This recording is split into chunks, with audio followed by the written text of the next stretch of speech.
Hello, this is Eric, and this is In Focus. And the title of our talk today is This is Going to Hurt Me More Than It's Going to Hurt You. Now, people in my generation growing up have probably heard this from their parents, and it's in the context of when we're being disciplined. And I want to talk about the word discipline for a few minutes today.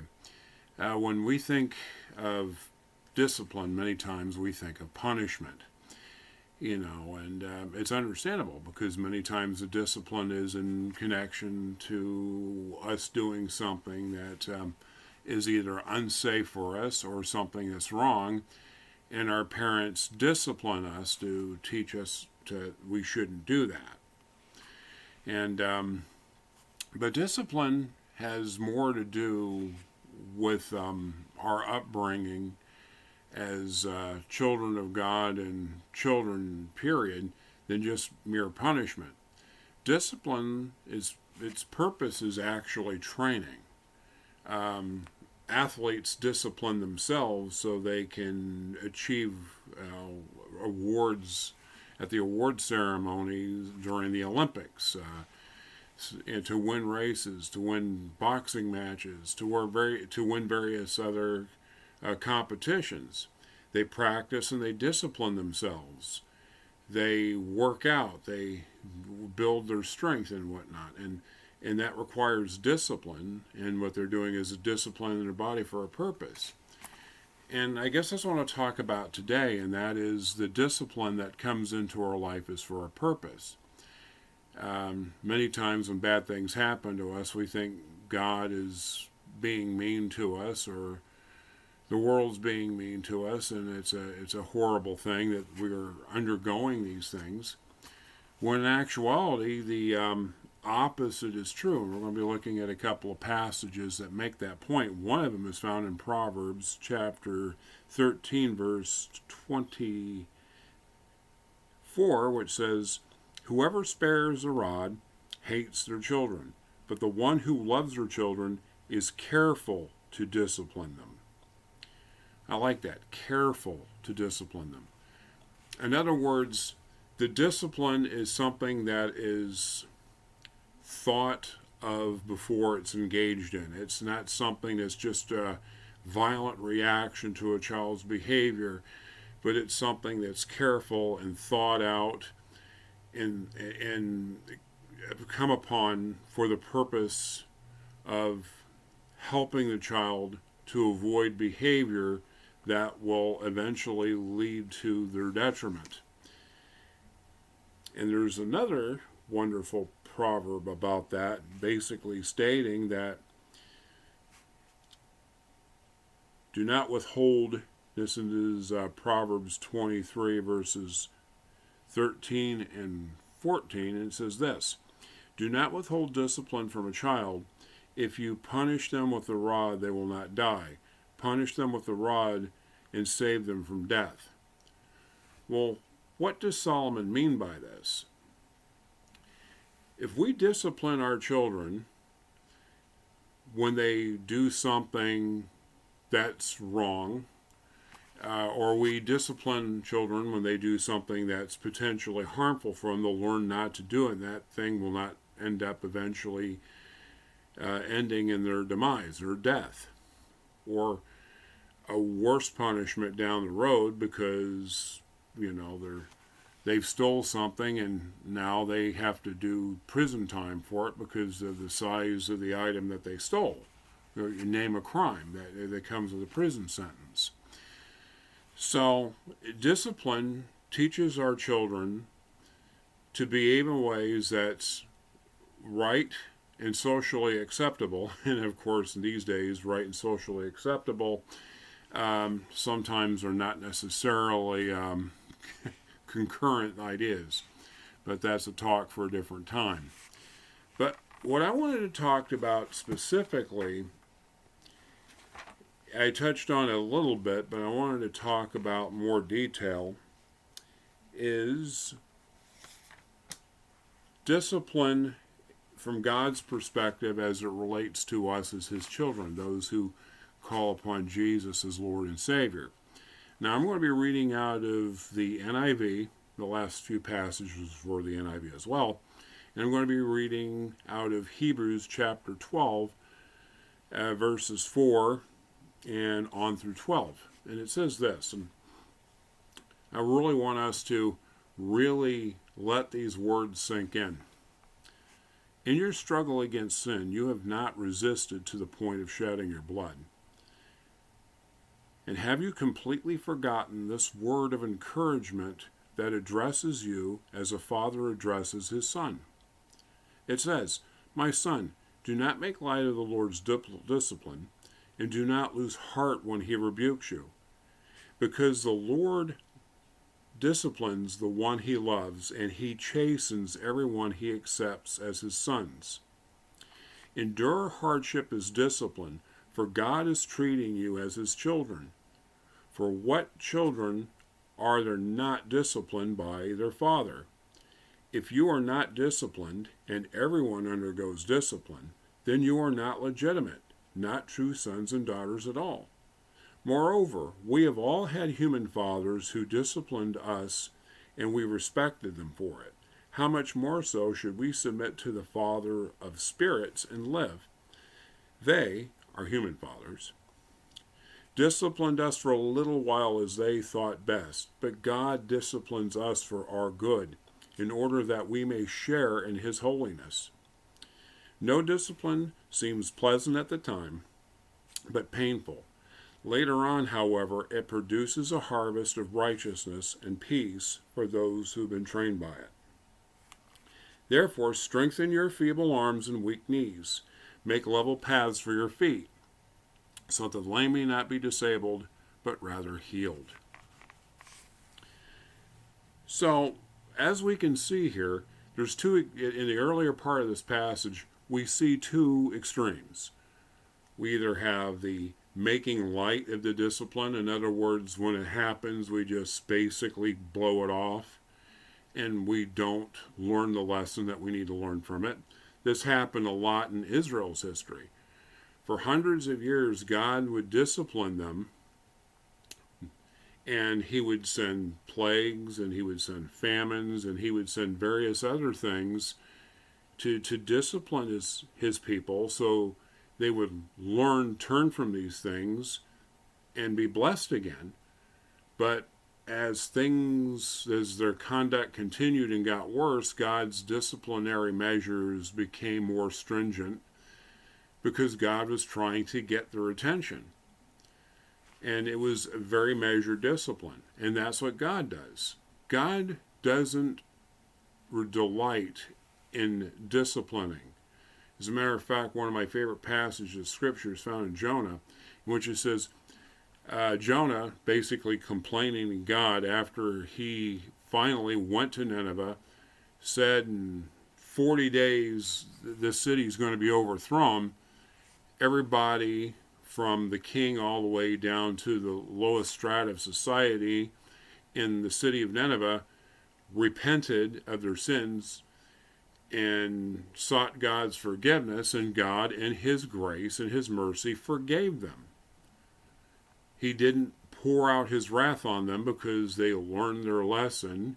They repented, which means they turned away from their sins, and they said, we're going to stop doing these things, and they made an honest, diligent effort to not do those things again, and God turned away from sending punishment and wrath upon them. And Jonah was angry with God, and he said, this is the reason why I wanted to stay home. This is the reason I ran. I know that you are slow to anger and abounding in love, and you relent from you're compassionate and gracious, slow to anger, abounding in love, and you relent from sending calamity. In other words, God looks for any and all excuses not to punish. But there's times where God does need to punish and or discipline, because the course of life that we're taking is going to be detrimental to us. It's going to lead to the death of relationships. It's going to lead to the death of our reputation. It's going to lead to, death of us.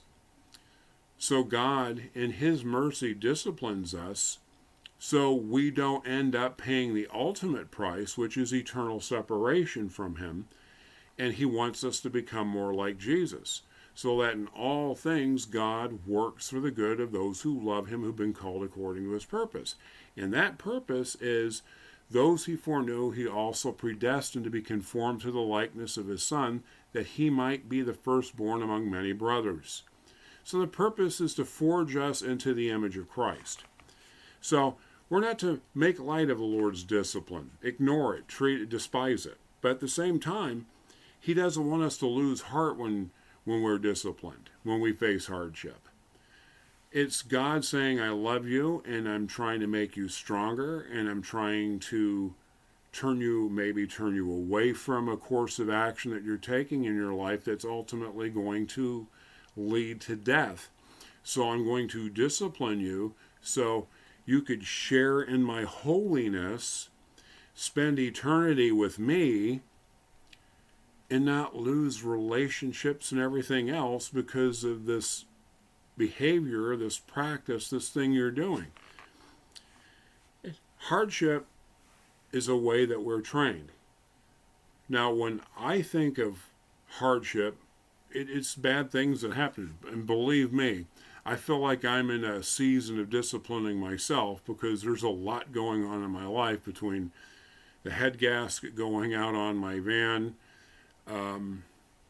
various other financial challenges taking place, and some of this is based upon consequences of actions that I have chosen to do that I am still paying for and being disciplined for, and it is painful. This is, no discipline is pleasant at the time. It says it right here, no discipline seems pleasant at the time, but painful. Later on, however, it produces a harvest of righteousness and peace for those who've been trained by it. See, training again. Discipline's purpose is to train us and to strengthen us and to turn us away from things that are detrimental, but at the same time to strengthen us and train us. I'm reminded of a story I heard one time about a tomb that was excavated of a Egyptian princess. And the Egyptian princess's skeleton, when it was looked at by the archaeologists, had very thin bones. Apparently, what ended up happening is this young lady was carried by a litter everywhere she went. She hardly walked at all. And she was carried in a litter by slaves. And these slaves that carried her all over the place were also buried with her. And their skeletons, in contrast, were very strong and robust. Well, the difference here is she hardly faced any hardship whatsoever and any physical exertion whatsoever, and thus her skeleton was very thin. These poor individuals, their whole life was arduous and hard work and everything else, and this is why their skeletal structure was stronger and more robust. It's because of the hard work and the hardship they endured. And what hardship can do for us is it can strengthen us. It can strengthen our faith because we need to drill deeper. Believe me, I had to look up to God today and say, yeah, I'm just leaning on you because I don't have it in regards to my situation, financial and otherwise.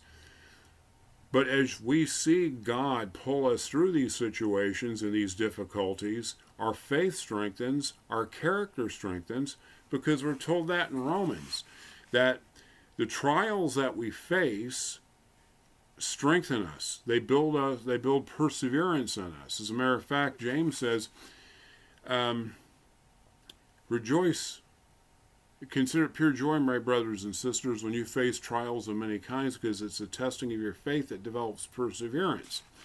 So I mean this to be an encouragement for me, because I'm teaching me as much as I'm teaching all of us, because I'm going through some hard times right now, and doggone it, it hurts. And discipline and training does. I tell you, Marine Corps basic training isn't pleasant, isn't fun. But the guys who go out to the field of battle that are trained by it and prepared by it are grateful for it because they have the muscle memory to do what they need to do when they need to do it, when their lives are in danger and they're being shot at. Their training comes back to them and they lean on that training. And that's what happens when God brings us through hard times. We become trained, we become stronger, and we can stand much better because we have been trained through what we've been through. Now, here talks about our earthly fathers disciplining us. Now, we've all had people who have taken it either one of two ways. Our parents have just totally been hands off and haven't disciplined us at all and pretty much tried being our friends. Or we've had those parents that have been very authoritarian in their discipline to the point where it's bordered on cruelty and surpassed it. And the writer of Hebrews says, like, listen, they disciplined us for a short time, and for a little while as they thought best. But God disciplines us for our benefit. He does it for our good. So many times I think I was disciplined by my parents just simply because I embarrassed them. We've all been there, right? We done something silly out at a restaurant or something like that, and and our parents maybe brought us outside or brought us back to by the bathroom, maybe gave us a swat on the rear end, said, "Don't you do that again." And it's a part of the reason is, of course, one, they want to treat us how to behave ourselves and comport ourselves in social situations. But at the same time, they're doing it because they're angry because they were embarrassed by our behavior. God disciplines us because He loves us, and it's solely for our benefit because He wants us to share in His holiness. He wants us to share in His righteousness and in that peace that comes from that righteousness. So this is the reason why we go through what we go through. This is the reason why God disciplines us and trains us. He does it to correct us. He does it to strengthen us and train us, and he does it to prepare us. Many times we go through hard times to prepare us for a greater call. Moses' 40 years in the wilderness probably wasn't very pleasant when he left Egypt after killing that Egyptian taskmaster. He ended up running to the land, to the land of Midian in the Sinai desert, and he ended up living with this gentleman by the name of Jethro. And in that time, he ended up marrying this woman named Zipporah, and he had a couple of children.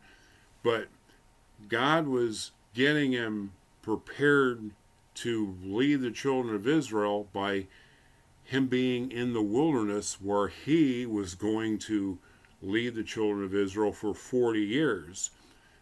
Moses was being prepared for the wilderness because he was in the wilderness for 40 years before he was sent back to Pharaoh at age 80 to lead the children of Israel. So that was 40 years of preparation and training and discipline so God could get him prepared to handle the rigors of the wilderness, for him to become humble to the point where he would be an available vessel for God to use because God had a tremendous calling for him.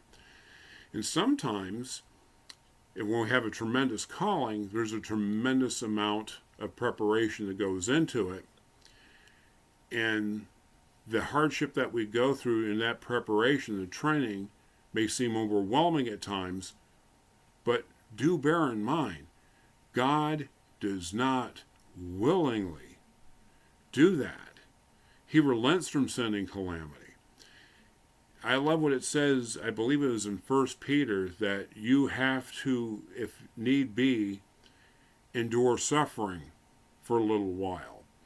And this is Peter writing to his recipients who are going through a time of persecution and hardship because of their faith. But notice what Peter says there, if need be.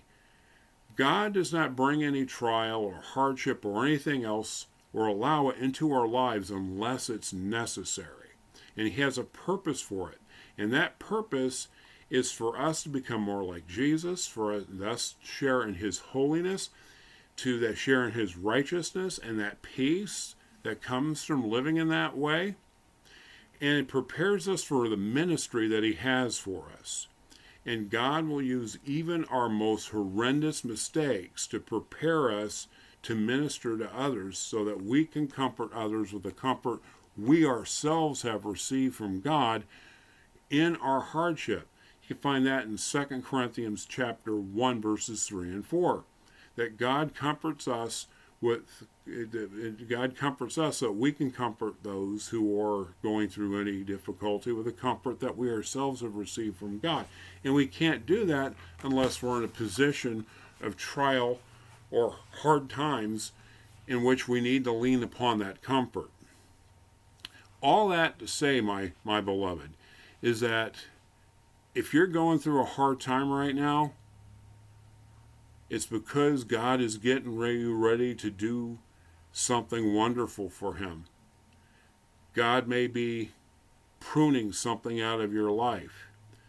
God may be using that difficult situation to break up maybe a hard spot in your heart so you will be more receptive to Him. He's molding us into vessels for His purpose that our joy may be complete. One of my favorite verses is found in 1 John, where John's explaining the reason why he's writing the letters. Is we write these things to you so that our joy may be complete. A part of John's apostolic ministry was writing these letters. And that was a part of the purpose for his life. And that gave him a great deal of joy. And God wants that in our lives. But sometimes we got to go through the valley, the paths of God's, the right paths, the paths of righteousness, as it says in Psalm 23, leads us right through the valley of the shadow of death. And God does that to teach us, to correct us, to strengthen and prepare us for what He has for us. And God has something wonderful for everyone who's within the sound of my voice. My name's Eric, and this is my rant. Before I sign off, I just want to ask you is that if you wish to see this message get out to more people, please like, please share, and subscribe, and that will help this message get out to others. And if you have stories yourself of how God has used hard times in your life to do something wonderful, put it in the comment section. We would love to read that. And we can be encouraged through your story. Finally, I want to leave you with this. May the Lord bless you and keep you. May the Lord make His face shine upon you, be gracious to you.